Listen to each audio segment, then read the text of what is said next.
Hello everyone, myself Assistant Professor Janvi Dave from Computer Engineering Department, Shri Swaminarayan Institute of Technology, BAT. In our today's session, we are going to discuss about the new chapter which is unit number 9, Introduction to NP Completeness. In our previous session, we have discussed about unit number 8 which is string matching. उसके अंदर हमने दो topic देखे थे. The one is naive string matching algorithm and the another is रेबिन-कार्प matching algorithm. उसके बाद मैंने आपको बोला था कि नेक्स्ट एक टॉपिक है जो हम आगे के सेशन में देखेंगे. उसमें था string matching with finite automata. String matching with finite automata is same as naive string matching. तो वो मैंने उसके लिए मैंने अलग से सेशन नहीं बनाया है. अगर आपको उसमें पता नहीं चलेगा तो मतलब वो आप खुद से ट्राई करना. अगर पता नहीं चलेगा तो मैं आपको फिर से एक्सप्लेन कर दूंगी वो. तो उसके बाद KMP करके एक टॉपिक था which is not in your syllabus. तो उसके लिए भी मैंने वीडियो नहीं बनाया है. सबसे पहले हम ये चीज़ करेंगे कि जो टॉपिक्स हमारे exam point of view important है वो हम पहले कर देंगे. उसके बाद हम जो टॉपिक मैंने छोड़े हैं वो आपको मैं फिर से एक्सप्लेन कर दूंगी. तो today we are going to discuss about the unit number 9 which is introduction to NP completeness. So let's start with this chapter. With this new chapter. Almost ये सेशन में ये चैप्टर भी खत्म हो जाएगा क्योंकि ये चैप्टर के अंदर भी कुछ थियोरीज हमने ऑलरेडी देखी हुई है. कुछ थियोरीज मतलब ये चैप्टर जो है वो पूरा थियोरी बेस्ड चैप्टर है. तो इसके अंदर आपको इतनी ज़्यादा दिक्कत नहीं आने वाली है. तो let's start with the chapter. First of all ये चैप्टर के अंदर हम कौन कौन से टॉपिक कवर करने वाले हैं.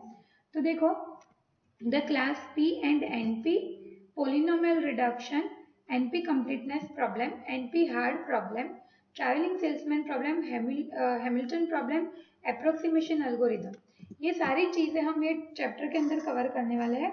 ऑलमोस्ट ये सारी चीज़ें जो है वो थियोरी बेस्ड ही है. यहाँ पे ये चैप्टर के अंदर आपको एक भी एग्जाम्पल सॉल्व नहीं करना पड़ेगा. उससे पहले हमने कॉम्प्लेक्सिटी क्लासेस ऑलरेडी देखे हुए हैं जो कि हमने हमारे सेकेंड यूनिट में देखे थे. कॉम्प्लेक्सिटी क्लासेस उसके अंदर हमने देखा था कि टाइम कॉम्प्लेक्सिटी जो है वो 3 पार्ट में डिवाइडेड होती है, best case, worst case and average case. उसके अलावा वो तीनों टाइप की टाइम कॉम्प्लेक्सिटी को रिप्रेजेंट करवाने के लिए कुछ एसिम्प्टोटिक नोटेशंस का यूज होता है. That is बीगो, omega and theta. वो सारी चीज़ें हमने ऑलरेडी डिस्कस की हुई थी. वो ये चैप्टर के अंदर फिर से एक बार हम देख लेते हैं. First topic is complexity definitions. Asymptotic notations are used to describe the asymptotic running time of an algorithm. So complexity represent करवाने के लिए हम जो चीज़ का यूज करते हैं that is the asymptotic notation. Asymptotic notation basically ऐसे notations है जो कोई particular problem का या particular algorithm का परफॉर्मेंस एनालिसिस अगर आपको करना हो तो आप एसिम्प्टोटिक नोटेशन के बेसिस के ऊपर से उसका परफॉर्मेंस एनालिसिस जो है वो इजीली कर सकते हो. They are used to characterize the complexity of an algorithm.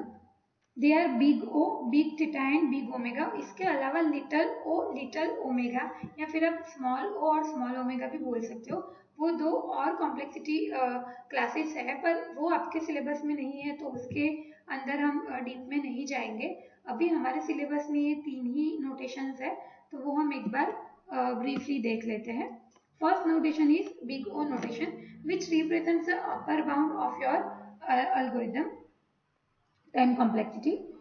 This is the definition of your big O notation or O notation which is f of n is less or equal to c g of n.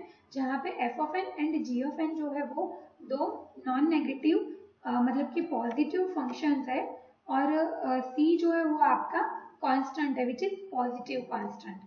तो with the use of this 3 things हम ये definition generate कर सकते हैं. This is the mathematical definition which is f of n is less or equal to cg of n. तो big O notation का अगर हम फिगर देखें तो देखो f of n is less or equal to cg of n है तो आप फिगर के अंदर देख सकते हो कि cg of n जो है वो f of n के ऊपर है. मतलब ये जो पूरा नोटेशन है वो हमारा अपर बाउंड रिप्रेजेंट कर रहा है. मतलब आप लिस्ट में कभी भी कोई एलिमेंट सर्च करने जा रहे हो और आपका एलिमेंट जो है सर्चिंग की जो है आपकी वो आपके एरे के लास्ट पोजीशन पे पड़ी है. इसका मतलब क्या होता है कि आप पूरा एरे सर्च करोगे उसके बाद आपको आपका सर्च मिलेगा. दैट इज वो आपके एरे के अपर बाउंड में है. इसलिए तो ये जो बिग ओ नोटेशन है वो कोई भी एल्गोरिथम की कोई भी फंक्शन की worst case time complexity represent करने के लिए यूज होता है. The another is omega notation. Omega notation represents a lower bound of your search. मतलब आपके एरे में आप कोई भी एलिमेंट सर्च कर रहे हो और आपका सर्चिंग जो है वो आपको पहले ही हाफ में मिल जाता है, मतलब कि फर्स्ट पोजीशन सेकंड पोजीशन पे आपको आपका सर्च मिल जाता है. तो that is known as your lower bound of your array. Lower bound omega notation की डेफिनेशन है f of n is greater or equal to c g of n. तो ये इसकी मैथमेटिकल डेफिनेशन है जहाँ पे सेम चीज है जैसे हमने आगे डिस्कस किया था कि f of n and g of n are जो है be two non negative function and c is the positive constant. Omega notation जो है वो best case time of complexity represent करने के लिए यूज होता है. This is the figure of omega notation जहाँ पे आप देख सकते हो f of n is greater of or equal to c g of n है, इसलिए हमने एफ ऑफ एन की वैल्यू जो है वो सी जी ऑफ एन से अपर पे रखी है. So this CG of n represents a lower bound. The third one is the use for same order which is not in upper bound, not in lower bound. Theta notation is used to represent the average case time complexity. Theta notation की definition अगर आप देखो तो f of n is equal to CG of n होगा, जहाँ पे आप ऐसा भी बोल सकते हो कि theta notation represents the upper bound and lower bound, मतलब it is the combination of big O and omega notation. तो इसकी डेफिनेशन है C1 G of n is less or equal to f of n is less or equal to C2 G of n, जहाँ पे आप देख सकते हो कि f of n and G of n be two non-negative functions and C1 and C2 are the positive constants. This is the figure of your theta notation जहाँ पे आप देख सकते हो C2 ऊपर है, उसके बाद f of n, उसके बाद G of n, जहाँ पे आप देख सकते हो कि ये जो चीज है वो रिप्रेजेंट करेगा क्या. This represents the omega notation and this represents the big O notation, क्योंकि यहाँ पे आपका f of n is greater or equal to c g of n हो रहा है और यहाँ पे आपका f of n is less or equal to c g of n हो रहा है. तो this is the combination of omega and big O notation. This is the big O complexity.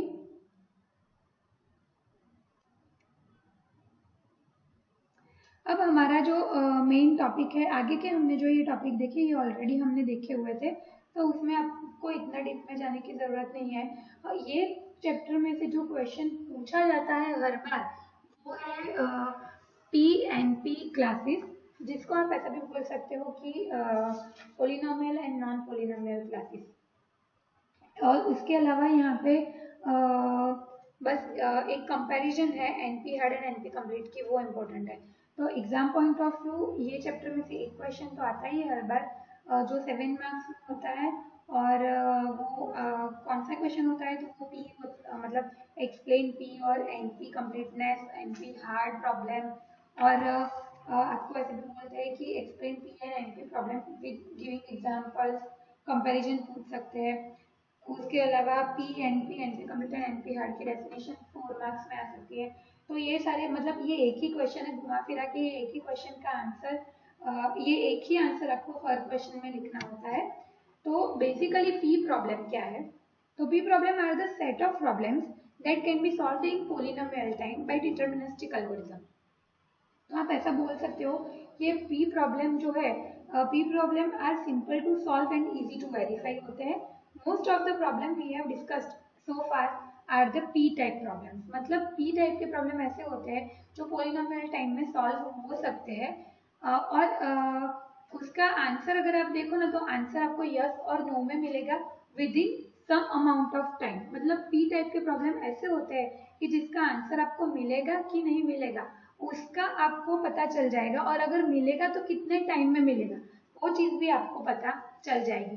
तो उसे हम P क्लास प्रॉब्लम बोलते हैं, which is nothing but the polynomial problem. उसके बाद आता है NP problems. NP problems are the non deterministic polynomial time problem. These problems are such a problem that can be solved in non-deterministic polynomial time. NP does not mean non-polynomial. It stands for non-deterministic polynomial time. इसका मतलब non polynomial नहीं होता है, इसका मतलब होता है non deterministic polynomial time. Non-deterministic algorithm operates in two stages. First stage is non-deterministic stage and the another stage is deterministic stage. ये प्रॉब्लम अगर आप देखो तो इसके अंदर बेसिक चीज ये होती है कि आपका प्रॉब्लम सॉल्व होगा कि नहीं होगा, वो भी आपको नहीं पता होता है, और अगर होगा तो कितने टाइम में होगा वो चीज भी आपको पता नहीं होती है।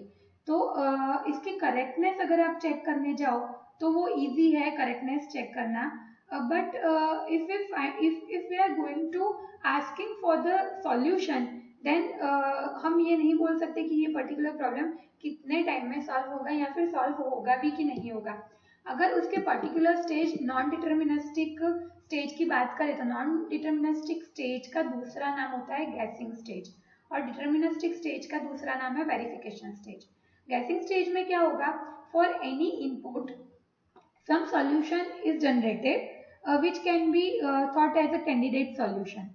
और डिटर्मिनिस्टिक स्टेज मतलब कि वेरिफिकेशन स्टेज में क्या होगा, for any input there is some solution, और वो सॉल्यूशन के लिए आपको पर्टिकुलर टाइम में ही आपका सॉल्यूशन मिल जाएगा, और वो मिलने के बाद वो वेरीफाई भी हो जाएगा कि ये पर्टिकुलर सॉल्यूशन जो है वो सही है कि गलत है। तो that is the another stage of NP problem. मतलब एनपी प्रॉब्लम के अंदर आप ये चीज नहीं बोल सकते हो कि आपका प्रॉब्लम सॉल्व होगा कि नहीं होगा, और होगा तो कितने टाइम में होगा, और नहीं होगा तो हमें कब पता चलेगा कि सॉल्यूशन नहीं मिलेगा। तो इसे हम एनपी क्लास बोल सकते हैं। अब पी और एनपी क्लास के प्रॉब्लम्स अगर हम देखें तो पी प्रॉब्लम जो है, P is a set of problems that can be solved in polynomial time, जैसे हमने ऑलरेडी डिस्कस कर लिया। और NP is a set of problem for which a solution can be verified in polynomial time. मतलब अगर आपको solution मिलेगा तो पॉलिनोमियल टाइम में वो वेरीफाई हो जाएगा, और अगर आपको सॉल्यूशन नहीं मिलेगा तो आपको पता भी नहीं चलेगा कि कब मिलेगा कब नहीं मिलेगा, वेरीफाई होगा कि भी नहीं होगा। तो एनपी प्रॉब्लम जो है उसे हम फर्दर क्लासिफाई कर सकते हैं NP complete and NP hard की कैटेगरी में। देखो आपके जितने भी प्रॉब्लम्स है वो सारे प्रॉब्लम्स एनपी टाइप के ही होते हैं, और एनपी के अंदर अगर आपको वेरिफिकेशन स्टेज वाले प्रॉब्लम्स मिले तो उसे हम पी प्रॉब्लम बोल सकते हैं। मतलब एनपी के अंदर जो दो स्टेज मैंने आपको बताए, non deterministic stage and deterministic stage, तो अगर आपको एनपी प्रॉब्लम के अंदर कोई डिटर्मिनिस्टिक स्टेज वाला प्रॉब्लम मिल जाता है तो उसे हम पी प्रॉब्लम के फॉर्म में रिप्रेजेंट कर सकते हैं। अब पी क्लास प्रॉब्लम के एग्जाम्पल की अगर बात करें तो सिलेक्शन सॉर्ट जो हमने ऑलरेडी हमारे सेकेंड यूनिट में डिस्कस किया हुआ है, that is the example of P class problem. तो आप ऐसा बोल सकते हो कि सिलेक्शन सॉर्ट एल्गोरिदम जो है it is the basic example of P class problem. और अगर एनपी क्लास प्रॉब्लम की बात करो तो हमने ट्रैवलिंग सेल्समैन प्रॉब्लम डिस्कस किया था, हमने वो प्रॉब्लम डायनेमिक प्रोग्रामिंग में भी डिस्कस किया हुआ है, उसके अलावा ब्रांच एंड बाउंड में भी हमने डायनेमिक ट्रैवलिंग सेल्समैन प्रॉब्लम देखा था। तो ट्रैवलिंग सेल्समैन प्रॉब्लम को अगर आप ये प्रॉब्लम को आप एक्सप्लोर कर रहे हो और उसके लिए कोई शॉर्टेस्ट पाथ ढूंढ रहे हो, बेसिकली ट्रैवलिंग सेल्समैन प्रॉब्लम का गोल क्या था, to find the path that covers all the cities exactly once and given the minimum distance of cost. तो अगर आप ये ढूंढने में सक्सेसफुल हो रहे हो तो ये प्रॉब्लम को हम, हो रहे हो कि नहीं हो रहे हो, ये प्रॉब्लम को हम एनपी क्लास प्रॉब्लम के अंदर काउंट कर सकते हैं। मतलब अगर आपको पी क्लास प्रॉब्लम पूछे कि उसका एग्जांपल दो तो आप सिलेक्शन सॉर्ट लिख सकते हो, और अगर आपको एनपी क्लास प्रॉब्लम का एग्जांपल पूछेंगे तो आप ट्रैवलिंग सेल्समैन प्रॉब्लम लिख सकते हो। उसके बाद मैंने जो बोला कि एनपी को हम दो पार्ट में डिवाइड कर सकते हैं, that is NP complete and NP hard problem. तो अगर इन दोनों का हम एक्सप्लोरेशन करें कि एनपी कंप्लीट क्या है, तो NP complete are the problems in which any other NP problems can be reduced in polynomial time and whose solution may still be verified in polynomial time। NP complete problem का मतलब ये होता है कि decision problems P is called NP problem if it has the following two properties। अगर ये दो property आपके पास हो तो वो प्रॉब्लम को हम NP प्रॉब्लम NP कंप्लीट बोल सकते हैं। एक तो वो पर्टिकुलर प्रॉब्लम जो है वो NP क्लास से बिलोंग करना चाहिए, मतलब एनपी कंप्लीट प्रॉब्लम होने के लिए एनपी प्रॉब्लम होना बहुत जरूरी है। और दूसरा ये है कि every other problem in NP can be transform into P polynomial P problem. मतलब आपका जो एनपी प्रॉब्लम है वो आपके सेकेंड स्टेज में ट्रांसफर होना चाहिए। सेकेंड स्टेज आपका कौन सा था, डिटर्मिनिस्टिक प्रॉब्लम, मतलब पी टाइप प्रॉब्लम। तो आपका सबसे पहले तो एनपी कंप्लीट होने के लिए आपका कोई प्रॉब्लम एनपी होना बहुत ज़रूरी है, और अगर वो प्रॉब्लम एनपी है तो उसे पी टाइप में भी ट्रांसफर होना बहुत जरूरी है। अगर ये दोनों चीजें सेटिस्फाई हो रही है तो ही आप बोल सकते हो कि your that particular problem is known as NP complete problem. These two facts prove that NP complete problems are the harder problem in the NP class problem. मतलब NP क्लास प्रॉब्लम के सबसे हार्डर प्रॉब्लम जो है उसके अंदर हम NP complete problem को गिनते हैं। NP कंप्लीट प्रॉब्लम का अगर ये इसके प्रॉब्लम्स की बात करें तो हमने बहुत सारे प्रॉब्लम्स देखे थे। उसमें एक था knapsack problem, travelling salesman problem, तो वो सारे प्रॉब्लम्स जो है वो NP कंप्लीट प्रॉब्लम के अंडर में आते हैं। उसका फर्दर क्लासिफिकेशन है NP हार्ड प्रॉब्लम। तो NP हार्ड प्रॉब्लम क्या होता है? NP hard problems are those at least as hard as NP complete and all NP problems can be reduced to them. NP hard problem की अगर definition की बात करें तो NP hard problem might not be decision problem and NP hard problem are the hardest problem. NP hard problems may not be in NP, मतलब ऐसा जरूरी नहीं है जो हमने NP कंप्लीट में देखा था कि NP हार्ड जो है NP कंप्लीट जो है वो NP होना ही चाहिए। तो NP हार्ड में ये चीज जरूरी नहीं है कि NP हार्ड जो है वो NP होना चाहिए, पर हाँ ये चीज जरूर होनी चाहिए कि NP हार्ड प्रॉब्लम जो है वो P टाइम में सॉल्व होने चाहिए, मतलब वो डिटर्मिनिस्टिक सॉल्यूशन हमें देने चाहिए, तो उसे हम बोलेंगे कि वो NP हार्ड प्रॉब्लम है। यहाँ पे आप फिगर में देख सकते हो, देखो आपके जो टोटल प्रॉब्लम्स है वो सारे NP प्रॉब्लम होते हैं। NP के अंदर जो प्रॉब्लम होते हैं वो P प्रॉब्लम होते हैं और कुछ NP प्रॉब्लम्स ऐसे होते हैं जो NP कंप्लीट भी हो सकते हैं और NP हार्ड भी हो सकते हैं, ठीक है। पर NP हार्ड प्रॉब्लम जो है वो NP कंप्लीट हो सकते हैं, पर NP कंप्लीट प्रॉब्लम कभी भी NP हार्ड प्रॉब्लम नहीं हो सकते। That means NP complete problems are decision problem and NP hard problem जो है वो डिसीजन प्रॉब्लम्स नहीं है। NP कंप्लीट जो है वो हार्डर प्रॉब्लम्स है और NP हार्ड प्रॉब्लम जो है वो भी वो हार्डेस्ट प्रॉब्लम है, मतलब NP कंप्लीट से भी ज्यादा हार्डेस्ट प्रॉब्लम अगर आप मानो तो वो है NP हार्ड प्रॉब्लम।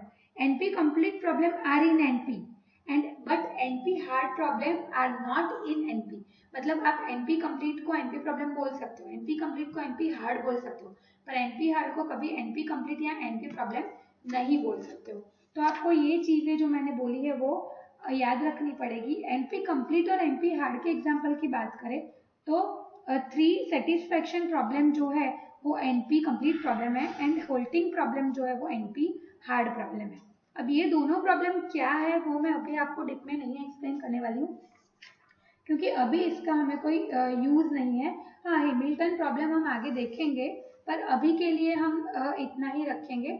नेक्स्ट जो है पोलिनोमियल रिडक्शन, ये हम हमारे नेक्स्ट सेशन में करेंगे। Polynomial reduction is also the important topic for this chapter. वो कभी कभी एग्जाम में पोलिनोमियल रिडक्शन भी आता है, तो वो भी हमारे लिए इम्पोर्टेंट है, पर वो हम हमारे नेक्स्ट सेशन में देखेंगे कि पोलिनोमियल रिडक्शन क्या है और with the use of polynomial reduction हम कैसे हमारे प्रॉब्लम को सॉल्व कर पाएंगे। तो इन टुडेज सेशन हम यहाँ तक ही रखेंगे।